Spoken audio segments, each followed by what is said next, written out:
గోపాలకృష్ణ భగవానికి జై. మీరంతా ఆనిముత్యాలు. మేము పిటి జ్ఞానంతో మేమున్నాము. మీరు గోవిందరావు గారి యొక్క ఆశ్రమంలో కొన్ని సంవత్సరాల నుంచి భాగవత సప్తాలు వింటే వేణయ్య గారు ఎంత మాధుర్యం. ఒకరోజు అటెండ్ అయ్యి వారి ద్వారా విన్నాం. నిజంగా భక్తులు మీరే. స్వీట్ దుకాణం పెట్టుకుంటాడు వాడు, 20 నమూనా స్వీట్లు చేస్తాడు. దీని రుచి ఏంటిదయ్యా అంటే నాకేమెరకరణ చేస్తున్నామంతే కానీ తిన్నోళ్ళ రుచి దొరుకుతుందట. అదేటనో మీరు రుచి వలె ఆ భాగవతామృతాన్ని తాగిండు. ఇంతకుముందు మన స్వామివారు చెప్పారు, క్షీరసాగరం నుంచి చంద్రుడు, మన లక్ష్మీదేవి, కల్పవృక్షము, కామధేనువు ఇవన్నీ పుట్టంగా కూడా ఇంకొకటి అద్భుతమైనది పుడుతుంది. ఘోరాతి ఘోరమైనటువంటి ఒక గర్వం పుడుతుంది, విషం. అది అణుబాంబుల కంటే 1,00,000 రెట్లు ఎక్కువ. ఒక్క చుక్క కింద పడితే 14 మౌనబాండాలు భస్మమైతాయి. దాన్ని ఎవరు తీసుకోవాలి? లక్ష్మీదేవి నారాయణమూర్తిని వరించింది. ఐరావతం ఏనుగొస్తే ఇంద్రుడు తీసుకున్నాడు, కల్పవృక్షం తీసుకున్నాడు, మంచి మంచి వస్తువులన్నీ ఏరుకున్నారు. ఇప్పుడు ఇక్కడ థమ్స్అప్ బాటిల్ అన్నీ పెట్టి అందులో ఒకటి విషం బాటిల్ పెడితే ఎవరైనా ముడతారా? అన్ని థమ్స్అప్ బాటిల్ ఆ బాటిల్ ఏరుకుంటే విషం అట్టే మిగిలిపోతుంది. ఈ గర్వం ఏం చేయాలి? భస్మం అవుతుంది. ఇక్కడ ఏమిది వ్యవస్థ? దేవతలకు, ఈ దేవతలకు యాగం క్షీరసాగర మర్దనం ఎందుకు ఎవరు చేయవలసి వచ్చిందంటే, రాక్షసులకు మృత సంజీవి విద్య గురువుగారి దగ్గర, శుక్రాచార్య వారి దగ్గర ఉంది. ఒక రాక్షసుడు రావంగానే ఆ మృత సంజీవి పుల్ల పెడుతుండు, లేపుతుండు. ఎంతమంది రాక్షసులు చనిపోతే అంతమంది మళ్ళీ వెలుగుతారు. వాళ్ళ బలగం తగ్గుతలేదు. కానీ దేవతలు యుద్ధంలో చనిపోతే వాళ్ళ బలగం తగ్గిపోతుంది. వీళ్ళకు మృత సంజీవి విద్య లేదు. వీళ్ళంతా కమిటీ పెట్టి నారాయణమూర్తి దగ్గరకు వెళ్ళారు. ఎవరు? ప్రభు అయినటువంటి అఖిలాండ కోటి బ్రహ్మాండ నాయకుడైనటువంటి శ్రీమన్నారాయణమూర్తి దగ్గరికి వెళ్ళిండు. ఎందుకొరకంటే ఎవరికి ఏ కష్టాలు వచ్చినా సుప్రీంకోర్టు అయింది. ఎందుకొరకంటే ఆయన పాలనకర్త. ఈ 14 భువన భాండాలకు ఆయన పాలనకర్త. ఆయన పాలించాలి, ఆయన ధర్మం. అది ఎవరికి ఏ కష్టాలు వచ్చినా తీర్చేది నారాయణమూర్తి. ఆయన డ్యూటీ, ఆయన ఉద్యోగం. ఎవరైనా సుప్రీంకోర్టు జడ్జి ఆయన దగ్గరికి వెళ్ళిండు. వీళ్ళంతా ఏం చేద్దాంరా మరి ఏంటంటే, నేను ఒక ప్రణాళిక ఇస్తా, దాని ద్వారా మీకు అమృతం పుడుతుంది. ఆ అమృతం దాగినటువంటి వాళ్ళు మరణం ఉండదు ఇక అని అంటాడు. ఏం ప్రణాళిక అయ్యా? మేరు పర్వతం మీద, పాలసముద్రం మీద వాసుకనే నాగుంబావం చుట్టి మీరు ఆ మర్దన చేయండి. చేస్తే మీకు అందులో నుంచి అమృతము, ఇంకా కొన్ని వస్తువులు పుడతాయి దేవతలకు సంబంధించినవి. అప్పుడు మీకు అమృతం దొరుకుతుంది. ఆ అమృతం ద్వారా మీరు ఆ తాగితే మరణించకుండా ఉంటారు. ప్రణాళిక సూపర్ ఉంది, కానీ పాస్ కావద్దు. నేను వాళ్ళ గొల్లపల్లికి మహాదేవ్ గారి ఇంటికి పోతున్నా అనుకుంటే వస్తున్నా ఇక్కడికి. ఓ డ్రైవర్ని పిలిపియాలి, కారు తెప్పించుకోవాలి, కారులో కూర్చోవాలి, ఇందాక రావాలి. అదొక ప్రణాళిక. అయినాక క్షీరసాగరంలో ఈయన తెచ్చిన మేరు పర్వతం దగ్గరికి పోయిండు. మంచి నమస్కారం చేసిండు. అయ్యా నారాయణమూర్తి ప్రణాళిక ఇది. వాసుకి దగ్గరికి పోయింది, వాసుకి దండం పెట్టిండు. ఆ వాసుకు అనే నాగుంబావం ఒప్పుకున్నది, పర్వతం ఒప్పుకున్నది.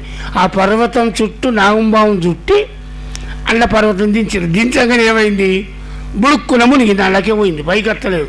ఇప్పుడు మీకు ఒక ఉదాహరణ చెప్తా.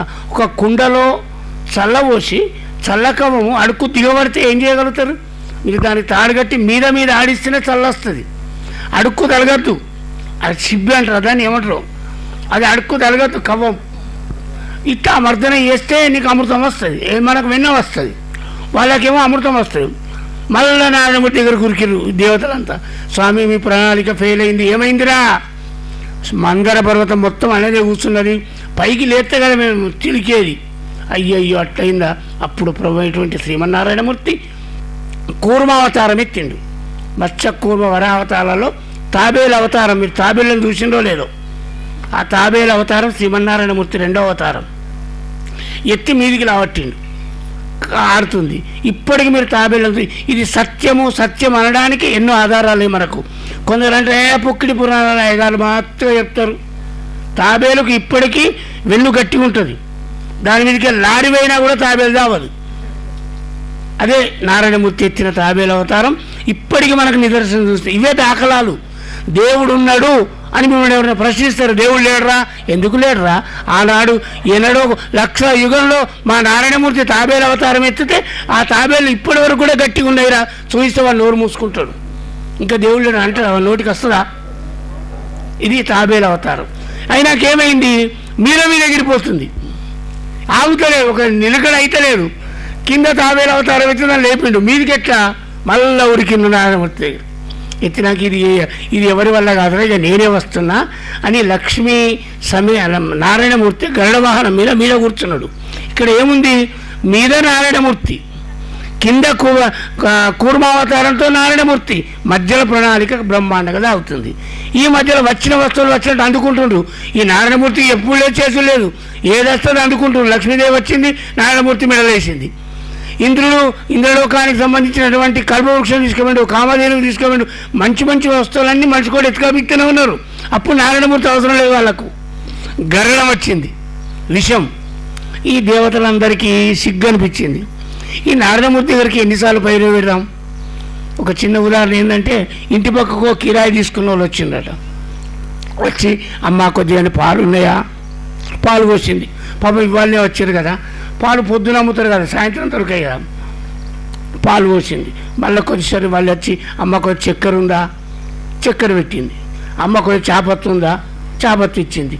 మళ్ళీ ఒకసారి వచ్చి అగ్గిపుల్లు ఉందా, అమ్మ ఇవన్నీ నీకు ఇచ్చే బదులు ఆ కొబ్బరి చాయో ఇక్కడనే అయిపో అన్నట్టు ఈ దేవతలకు అందరికీ సిగ్గు అనిపించింది. ఈ నారాయణమూర్తి దగ్గరికి ఎన్నిసార్లు పోదాం, అన్నిటికీ అయినేనే పాపం. కింద కూర్మావతారం అయినేనా, మీద గడవానంతో అయినే ఉండే.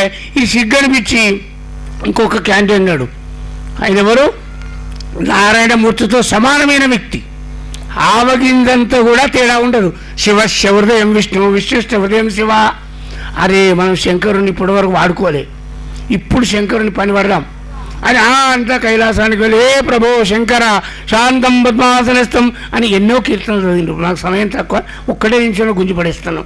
వాళ్ళు అవకాశం ఇచ్చినప్పుడు ఏమైనా చెప్పకపోతే పంతులు వచ్చిండు పోయిండు అన్నట్టు కాకుండా ఒకటే సెకండ్ కథ. ఎంతసేపు మంత్రం గుంజచ్చు పెట్టచ్చు. మాకు బ్రహ్మదేవుడు ఆ వరం ఇచ్చాడు, కథను పెంచచ్చు, కథను తగ్గియచ్చు.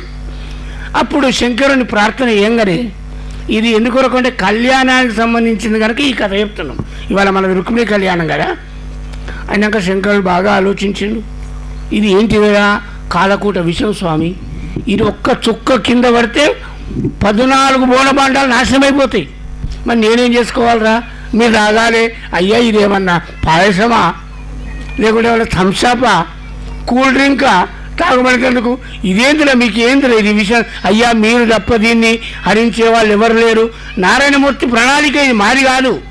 ఆ నారాయణమూర్తి ప్రణాళికల ఎన్నిటికో నారాయణమూర్తి ఆధారపడ్డాడు. ఈ ఒక్క సాయమన్నా మీరు చేయరా. ఓహో, మా నారాయణమూర్తి నా ఆరాధ్య దైవం. శంకరుడు నారాయణమూర్తిని పూజిస్తాడు, నారాయణమూర్తి శంకరుని పూజిస్తాడు. ఇది చమత్కారం, భాగవత కథలలో ఉండే చమత్కారాలు ఇవి.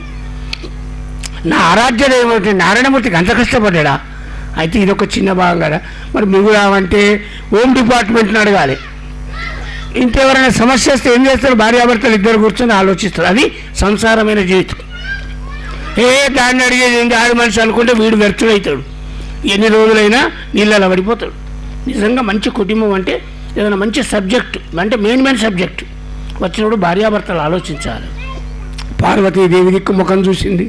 శంకరుడు ఏంది ఈ పరిష్కారం ఏంది, ఆమె చిరునవ్వు నవ్వుకుంటూ ఒక మాట అంటేది, మృంగేది గర్రలమట, మృంగువాడు హరుండట, మృంగుమన్నది సర్వమంగళ. చూడండి, ఏ పెళ్ళవన్న లోకంలో ఉంటుంది ఆ విషయం దాగురా మొగడాని. చెప్పండి, చరిత్రలో ఎవరైనా ఉన్నారా ఇప్పటి వరకు? తాగే విషం తాగే మొగన్ని ఆపుతారు, కానీ నువ్వు విషం తాగే అనే పెళ్ళాం ఎవరైనా ఉన్నారా? మృంగుమన్నది సర్వమంగళ. ఏంటిది, దేని బలం? అప్పుడు ఆలోచిస్తుంది, స్వామి మీరు కట్టిన మాంగళ్యంతంతునా నేనా మమ జీవన హేతున భద్రే కంటే. నా మంత్రం మాంగళ్యం కట్టినప్పుడు ఈ మంత్రం అయ్యగారు చదువుతారు. ఈ మంత్రం యొక్క బలము, మీరు కట్టిన మాంగళ్య బలము నా మెడలో ఉన్నంత మటుకు మీరు ఇటువంటి విషయాలు లక్షదాయిన వ్యవస్థ మీకేం కాదండి. మృంగుమన్నది సర్వమంగళ, మృంగేటిది గర్లమట, ఆ మింగువాడు హరుండట.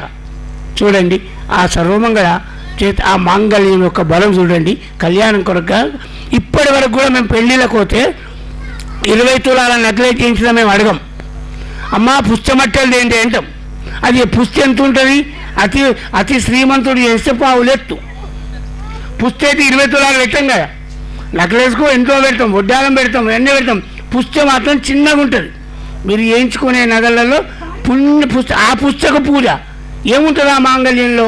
మహాకాళి, మహాలక్ష్మి, మహాసరస్వతిని పంతులు ఆహ్వానం చేసి కడతాడు. ఇప్పటికీ మీకు సనాతన ధర్మంలో నేను చెప్తున్నా, పుస్తకం మన తల్లులు విలువిస్తారు. మీరు బొట్టు పెట్టుకోగానే పుస్తకం బయటకు తీస్తారు. భగవానికి ఇది మాంగళ్యం యొక్క విలువ. చాలా బాగా జరుగుతుంది కార్యక్రమం. గోపాలకృష్ణ భగవానికి జై. ఎక్కడి వరకు వచ్చింది రుక్మిణమ్మ? ఇట్లా కృష్ణుని రాక కోసం ఎదురు చూస్తూ ఉన్నదట. విప్రుడు తీసుకొచ్చాడా లేదా అని. ఇలా హరిరాక కోసం ఎదురు చూస్తూ అన్ని పనుల మీద విరక్తి కలిగి మన్మదాగ్నిలో మ్రగ్గుతున్న ఆమెకు శుభం సూచిస్తున్నట్టు తన ఎడమ కన్ను, ఎడమ భుజము అదిరాయి. ఆడవాళ్ళకి ఎడమ భాగము అదిరినా ఎడమ భాగం వైపు కాస్త కళ్ళు కానీ చెయ్యి కానీ కదులుతున్నది, అదురుతుంది అంటారు కదా, అది శుభశకునం. మగవారికి కుడి భాగం వైపు శుభశకునం. ఆడవారికి కుడి అదిరినా మగవారికి ఎడమ అదిరినా అశుభ సూచకం. కాబట్టి రుక్మిణమ్మకు ఎడమ కన్ను, ఎడమ చెయ్యి, ఎడమ తొడ అదురుతుందట. అది శుభ సూచకమే. అందుకే ఆడవాళ్ళకి ఎడమ వైపుకే కంకణం కడతారండి కళ్యాణంలో కూడా. ఎందుకు కడతారు కంకణం ఎడమవైపు అంటే వాళ్ళకి ఎడమ వైపే. భర్తకు భార్య ఎడమవైపు ఉంటుంది కాబట్టి తనకు మొత్తం కూడా ఎడమవైపు కన్నదిరినా, చేతదిరినా, కాలదిరినా, కంకణం కట్టినా అన్నీ ఎడమవైపుకే. కాబట్టి రుక్మిణమ్మకు కూడా కృష్ణుడు వస్తాడేమో అని ఆలోచిస్తున్న తరుణంలో, అన్నిటి మీద విరక్తి పుట్టినటువంటి సందర్భంలో ఎడమవైపు చేతు మరియు కన్ను తొడ అదురుతున్నాయట. అంతలో కన్యక అని చెప్పేసి బ్రాహ్మణుడు రానే వచ్చాడు. అతని ముఖ లక్షణాలు చూసి ఎంతో ఉత్కంఠతో ముఖంలో చిరునవ్వు కలిగింది రుక్మిణమ్మకు. వెంటనే ఎదురు వెళ్ళి నిలిచింది. ఆ బ్రాహ్మణుడు ఇలా అంటున్నాడు, కన్యక, నీ సుగుణాలకు మెచ్చుకున్నాడు ఆ శ్రీకృష్ణుడు. నాకెన్నో ధనాలు ఇచ్చాడు. ఆ శ్రీకృష్ణుడు వచ్చేశాడు తల్లి. దేవదానుల అడ్డుపడినా కూడా రాక్షస వివాహంతో నిన్ను తీసుకుని పోతాడు. నీ చరిత్ర, భాగ్యం అన్నీ ఇప్పుడు ఫలించాయి తల్లి అని అన్నాడట ఆ విప్రుడు. అంత రుక్మిణమ్మ, నా సందేశం చెప్పి కృష్ణుడు తోలుకొని వచ్చావు, నన్ను నిలబెట్టావు, నీ దయతోనే బ్రతికాను. నీ అంత పుణ్యాత్ములు ఎవరూ లేరు. దీనికి ప్రత్యుపకారం నేను చేయలేను. మనసారా నమస్కరిస్తున్నాను. విప్రవంశానికి రత్నావి నువ్వు, బంధువుల పట్ల చింతామణివి నీవు అనిందట రుక్మిణమ్మ బ్రాహ్మణుని పొగుడుతూ కూడా. అంతలో ఆ రుక్మిణమ్మ సంతోషించి ఉండగానే శ్రీకృష్ణ పరమాత్మ బలరాముడితో సహా వేంచేశాడు మన రుక్మిణమ్మ వివాహానికి అని ఆ భీష్మకుడు తన అమ్మాయికి శిశుపాలునికి వివాహానికి వచ్చారు వీళ్ళు అతిథులుగా అనుకుంటున్నాడు భీష్మకుడు. కళ్యాణం చేస్తున్నాం కదా, అమ్మాయి వివాహానికి అతిథిగా వచ్చాడు అని చెప్పేసి అనేక రకాల సపర్యలు చేసి వాళ్లకు విందు భోజనాలు ఏర్పాటు చేసి విడుదలిచ్చి, అయ్యా మీరు ఇక్కడ ఉండండి, మరి లగ్నం సమయానికి మిమ్మల్ని మీరు రండి, అక్షతలు వేయండి, ఆశీర్వదించండి కృష్ణ అని చెప్పేసి కృష్ణుడిని ఆహ్వానించి కూర్చోబెట్టాడు శిశుపాలుడు మరియు వారి మామైనటువంటి భీష్మకుడు. అలాంటి సందర్భంలో మరి పార్వతీదేవి దగ్గరికి వెళ్ళి వాళ్ళ వంశానుసారంగా పూజ చేసి, గౌరీ పూజ చేసి రావాలి కదా. అలా వెళుతున్నటువంటి సందర్భంలో పుష్పగంధాలు, వస్త్రాలు, భోజనాలు ధరించి ఆడుతూ పాడుతూ కూడా వెళ్ళారట పార్వతీ అమ్మ దగ్గరికి. పణవం మర్ధలం శంఖం పటాహం కాళహవేణువు భేరి ధ్వనులు పెక్కటిల్లాయి. సఖులు ప్రక్కన కొలుస్తున్నారు. పెద్ద ముత్తైదువులు అందరూ కూడా, బంధుస్త్రీలు కూడా రాగా సవినయంగా అంతఃపురం నుండి వెళ్ళి పార్వతీదేవిని మొక్కడానికి బయలుదేరారు మన రుక్మిణమ్మ, ఇతర బంధుజనులు.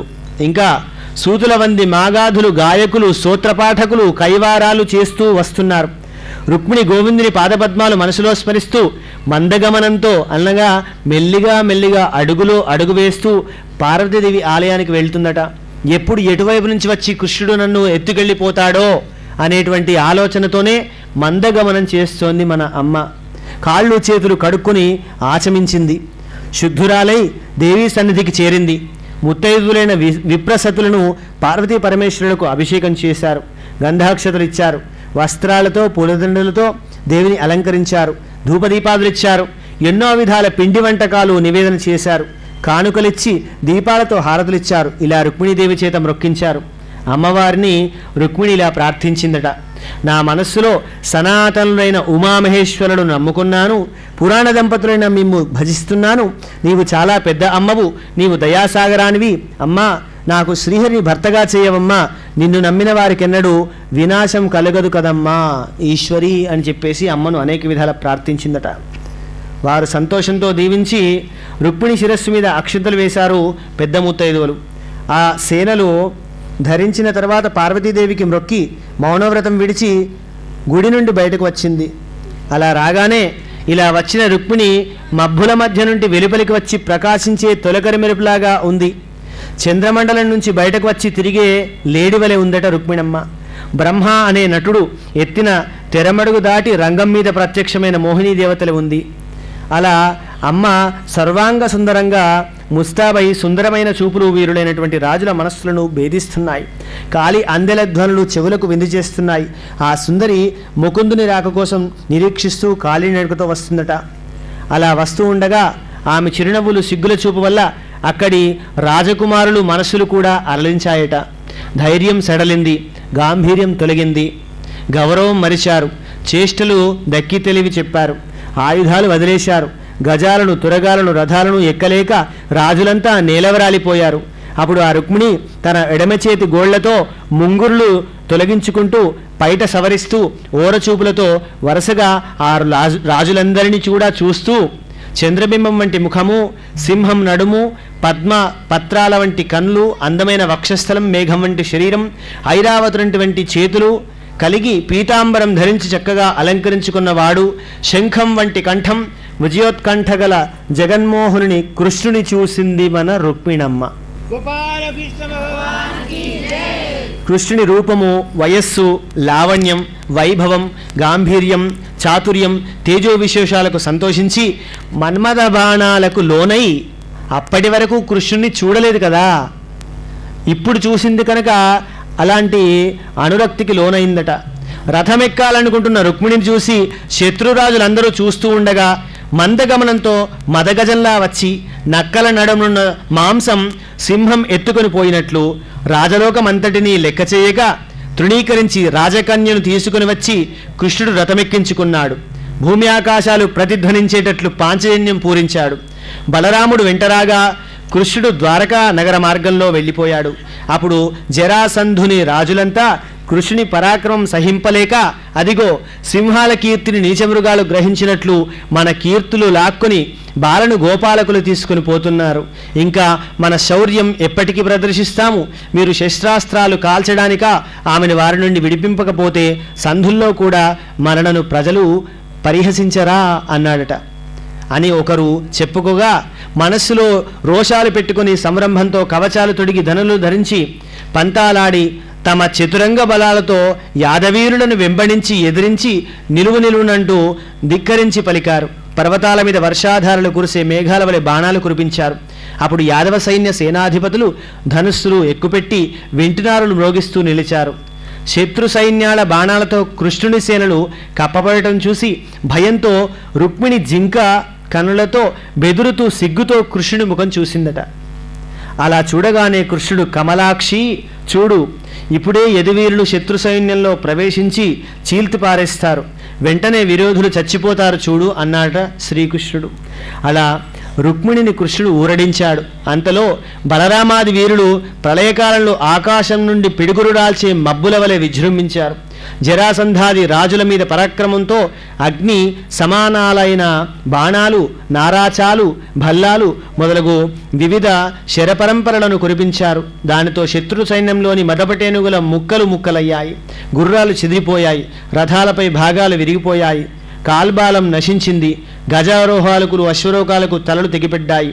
అలా భూతాల కలకలం వినపడింది. నక్కలు, కాకులు, గ్రద్దలు, రాబందులు అరుపులు చెలరేగాయి. ఆ రణరంగం సంతోషం కలిగించిందట కృష్ణునికి రుక్మిణికి. అప్పుడు భయంతో పరిగెత్తుతూ జరాసంధుడు ప్రముఖులంతా ఒకే చోట చేరి పెళ్ళాన్ని పోగొట్టుకున్న వాని వల్ల ఏడుస్తూ వేటాడి వేడిని నిట్టూర్పులు విడదీస్తూ దుఃఖిస్తున్నటువంటి శిశుపాలుని చూశారట.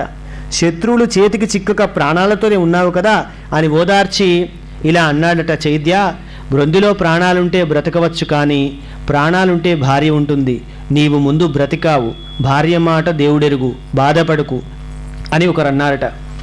శరీరధారి స్వతంత్రుడు కాదు, బొమ్మలాటలాడించేవాని చేతిలో కీలుబొమ్మ వలె ఈశ్వరమాయకు లోబడి సుఖదుఖాలు పొందుతాడు. పూర్వం నేను మధుర మీద 17 ఏళ్ళు దండెత్తాను. నా సైన్యమంతా కృష్ణుడి దగ్గర ఓడిపోయింది. బలరాముని చేత నేను పట్టుబడ్డాను. ఆ కృష్ణుడు దయతలచి విడిచిపెడితే వచ్చాను. మళ్ళీ 18వసారి 23 అక్షౌహిణుల సైన్యంతో దండెత్తి శత్రువులను జయించాను. నేను ఎన్నడూ జయపరాజయాల్లో మోదఖేదాలు పొందలేదు స్వామి. కాలం దైవ ప్రేరితం, దానివల్ల లోకం ప్రవర్తిస్తుంది అని అన్నాడట జరాసంధుడు. బలవంతుడైన భీష్మరాజకుమారుడైన నన్ను చిన్నవాని వలె చులకన చేసి నా చెల్లెలు రుక్మిణిని తీసుకుని నిజమైన శూరుని వలె ఈ గొల్లవాడు వెతుకుతున్నాడు, వేడుతున్నాడు. వారిని చేరేటట్లు త్వరగా రథం తోలు, తేజోవంతమైన బాణాలతో వీని గర్వం అణుస్తాను అని అన్నాడట భీష్మకు రాజైనటువంటి కొడుకు. అయితే ఆ రుక్మ కృష్ణుని శక్తి తెలియక సారథిని గద్దించి వాని చేరేటట్లు రథం తోలించి, గోపాలక వెన్నదొంగ 1 నిమిషం నిలు అంటూ వింటిని నారితొడిగి 3 వాడి బాణాలతో కృష్ణుని ఒప్పించి ఇలా అన్నారు. కృష్ణ, మా చెల్లెల్ని తీసుకుని వెళ్ళడానికి నీవేమైనా మాతో సమానుడవా? మీ వంశమేమిటి? ఎక్కడ పుట్టావు? ఎక్కడ పెరిగావు? నీ ప్రవర్తన ఎటువంటిది? ఎవడికి తెలుసు? నీవు మానం లేనివాడవు, మర్యాద కూడా లేదు. మాయలతోనే కాని ప్రవర్తింపవు, నిజరూపంతో శత్రువుకు కనబడవు, అసలు రాజువే కావు, ఒక వరసవానివి కలవాడవు కావు. ఆ స్త్రీని విడువు, నీవు ఏ గుణము లేనివాడవు. ముందామెను విడువకపోతే అగ్నిజ్వాలల వంటి వాడి బాణాలతో యుద్ధంలో నీ గర్వమంతా అణచివేస్తాను అనగానే కృష్ణుడు నవ్వాడట. నవ్వి 1 బాణంతో వాని విల్లు విరిచి 6 బాణాలతో శరీరాన్ని కొట్టి 8 బాణాలతో గుర్రాలను కూల్చి 2 బాణాలతో సారథిని చంపి 3 బాణాలతో జెండా విరగగొట్టి మరో విల్లు పట్టుకుంటే దాన్ని కూడా విరిచివేశాడు కృష్ణుడు. క్రమంగా పరిగలు పట్టిసం, శూలం, కత్తి, శక్తి, డాలు అన్నీ కూడా పోయాయి. ఈశ్వరా, నిన్ను దేవదేవుడవని తెలియక మా అన్న రుక్మి మీ పట్ల చాలా అపచారం చేశాడు, విడిచిపెట్టుమని వేడుకున్నదట రుక్మిణమ్మ. మా అన్న నిర్దోషి అని చెప్పను, దోషియే. కానీ ప్రభు, వీరిని చంపితే మేము భాగ్యవంతులం, మా కృష్ణుడు అల్లుడయ్యాడు అంటూ పొంగిపోతున్న మా తల్లిదండ్రులు పుత్రశోకంతో మిగిలిపోతారు స్వామి అని రుక్మిణి పలు విధాల వేడుకుందట కృష్ణుని అని. కన్యారత్నమైన రుక్మిణి గద్గదమైనటువంటి కంఠంతో అనగానే వంచిన శ్రమ చెందిన ముఖంతో కన్నీటితో చెవుల మీదికి పడుతున్న వేణిభారంతో మొక్కితే కృష్ణుడు రోచిష్ణుడై రుక్మిణి నరకకుండా మరలినాడు. అదంతా కూడా నీవు కొందరు శత్రువులను కీడు చేయవు, కొందరు హితులంటూ మేలు చేయవు. నిజంగా నీవు అందరి పట్ల సమానుడవు కృష్ణ. ఇప్పుడు ఈ విషమబుద్ధి ఎందుకు పొందావు అని అడిగితే భయపెట్టినట్లు పలికి రుక్మిణీదేవిని చూసి ఇలా అన్నాడు. తోడబుట్టిన వాని అవమానానికి దుఃఖించి మా కృష్ణుని నిందించకు. పూర్వజన్మ కర్మలను అనుసరించి ప్రాణులకు కీడు మేలు కలుగుతాయి, ఎవరు ఎవరినీ శిక్షింపలేరు. మీ సోదరుడు కర్మశేషంతో అవమానింపబడ్డాడు. ఇక్కడ చంపేటంతటి దోషం చేసినా బంధువులను చంపరాదు, విడిచిపెట్టాలి. చంపితే దోషం వస్తుంది. అదీ కాక ముందే చచ్చిన వారిని మళ్ళీ చంపడం ఎందుకు అని చెప్పేసి అన్నారట. భూమి కోసం, ధనధాన్యాల కోసం, స్త్రీల కోసం, గౌరవ ప్రాభవాల కోసం ముందు చూపు లేక ధనమదంతో మానధనంతో ఒకరినొకరు చంపుకుంటారు. ఇలా రుక్మిణి అజ్ఞానం వల్ల కలిగే శోకాన్ని విజ్ఞానమైన చూపులతో విడిచిపెట్టు. నీవు బుద్ధిమంతురాలవు, అజ్ఞానం వల్ల నీవు శోకించరాదు అన్నాడు కృష్ణుడు. బలరాముని చేత తెలుపబడి రుక్మిణి దుఃఖం విడిచింది. రుక్మి ప్రాణాలు మాత్రం మిగిలి విడుదల పొంది తన విరూపతకు దుఃఖిస్తూ కృష్ణుని కౌగిలించుకొని గెలిచాడు. కొండినపురంలో ప్రవేశించుటూ అని ప్రతిజ్ఞ చేసి ఆ పుర సమీపంలో ఉన్నాడు కృష్ణుడు. అలా మన రుక్మిణీ కళ్యాణం విజయవంతంగా పరిసమాప్తి అయింది. జై శ్రీమన్నారాయణ.